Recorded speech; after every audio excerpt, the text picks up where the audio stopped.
ముందు వరుసలో ఉన్నటువంటి గ్రూపుగా సిగా 5% పెట్టి ఏదైతే ఏకసభ్య కమిషన్ షమీమ్ అఖ్తర్ గారు ఇచ్చినటువంటి నివేదికను సమర్థిస్తూ తెలంగాణ రాష్ట్ర ప్రభుత్వం చేపట్టినటువంటి ఎస్సీ వర్గీకరణ అంశం ఏదైతుందో దాన్ని జాతీయ మాలమాలగా మేము తీవ్రంగా ఖండిస్తున్నాం. ఈరోజు మాలలు మొత్తం కూడా ఈ రాష్ట్రంలో ఉన్నటువంటి మాదిగలు వేరే కులాల వాళ్ళందరూ కూడా బీజేపీకి మద్దతు ఇచ్చి మనువాదాన్ని రాష్ట్రం తీసుకురావడానికి ఒక ప్రయత్నం చేస్తూ ఉంటే మాలలు మొత్తంగా ఎవరు ఏ రాజకీయ పార్టీలో కూడా ఈ రాష్ట్రంలో కాంగ్రెస్ పార్టీ అధికారంలోకి రావాలని చెప్పి కాలికి బలపం కట్టుకొని పల్లె పల్లెకు తిరిగి ఈరోజు ముఖ్యమంత్రి రేవంత్ రెడ్డి గారు అధికారం చేపట్టడానికి శ్రామికుల లెక్క పనిచేసినటువంటి చరిత్ర మాలలది ఈ రాష్ట్రంలో ఉంది.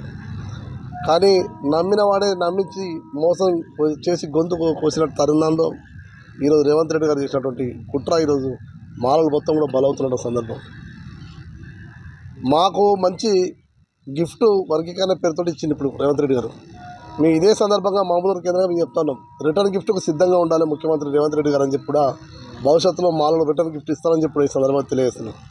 ఎందుకంటే దళితులు విడగొట్టినటువంటి గతంలో పాలకులకు ఎటువంటి గిఫ్ట్ వాళ్ళని అధికారం నుంచి దూరం చేసినామో అటువంటి గిఫ్టే ఈరోజు మాలలు భవిష్యత్తులో ఈ యొక్క కాంగ్రెస్ పార్టీ ప్రభుత్వానికి ముఖ్యమంత్రి రేవంత్ రెడ్డి గారికి ఇస్తానికి సిద్ధంగా ఉన్నారు.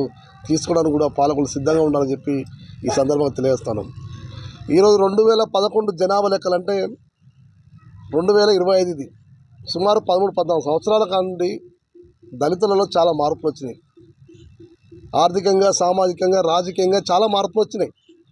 ఈ మార్పులు ఏవి కూడా పట్టించుకోకుండా, ఈ మార్పులు ఎక్కడ కూడా శాస్త్రీయంగా వాటిని స్వీకరించకుండా ఈరోజు కేవలం 2011 జనాభా లెక్కలు మాత్రమే మాకు అవసరం అని చెప్పి ఏదైతే ఆ లెక్కలు తీసుకొని వర్గీకరణ చేసి ఈరోజు 5-3-1% విభజించిందో 5-9-1గా ఎట్లయితే విభజించిందో దాన్ని మేము తీవ్రంగా ఖండిస్తున్నాం.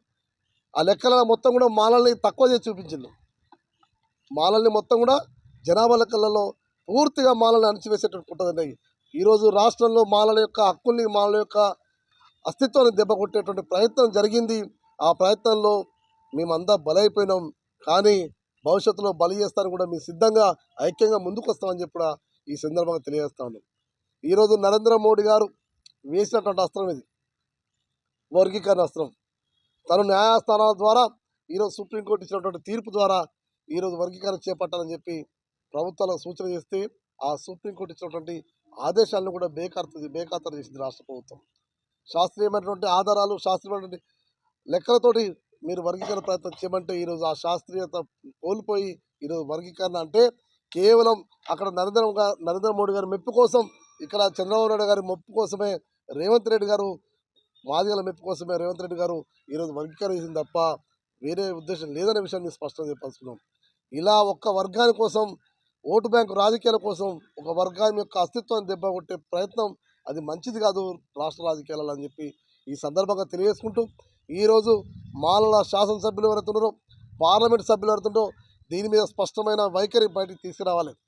పూర్తిగా బయటకు వచ్చి మాలలకు మద్దతుగా బయటకు వెళ్ళాల్సినటువంటి ఎంతమంది ఉన్నారో అంతమంది బయటకు రావాల్సినటువంటి అవసరం ఉందని చెప్పి కూడా తెలియజేసుకుంటూ, మా భవిష్యత్ కార్యాచరణ కూడా మేము ప్రతి పల్లెకు గడప పోయి ఈ యొక్క జన కుట్ర పైన వారి యొక్క పోరాట చైతన్యాన్ని వాళ్ళు నింపి భవిష్యత్తులో ఇటువంటి అంటే ఈ చట్టబద్ధత కాకముందుకే దాని మీద పోరాటం చేస్తానికి మేము సిద్ధంగా ఉన్నామని చెప్పి తెలియజేస్తూ, ఇదే అంశం మీద కూడా న్యాయ పోరాటం కూడా సిద్ధంగా ఉన్నామని చెప్పి మీ అందరికీ తెలియజేస్తూ, దయచేసి ఈ అశాస్త్రీయమైనటువంటి రాజ్యాంగ విరుద్ధమైనటువంటి పార్లమెంట్ ఆర్టికల్ 341 సవరించి చేయాల్సినటువంటి వర్గీకరణను కేవలం రాష్ట్రానికే పరిమితం చేసినటువంటి ఈ వర్గీకరణ పట్ల అందరూ అప్రమత్తంగా ఉండాలి.